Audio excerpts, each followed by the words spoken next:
quick update.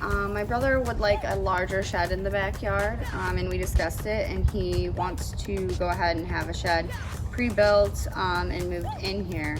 So that takes a little work off of me, makes his yard a little nicer, and gives me a little more space.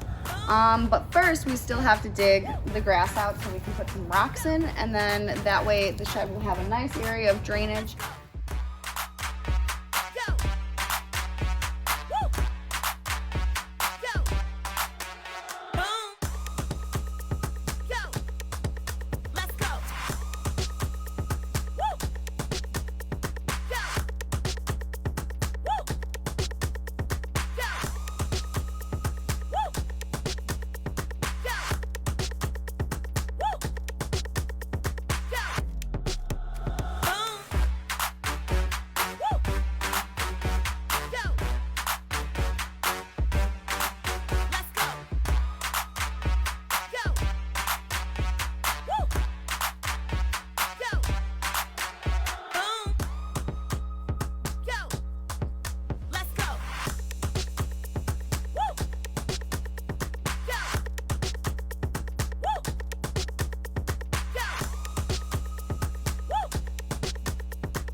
I don't think I can do it anymore.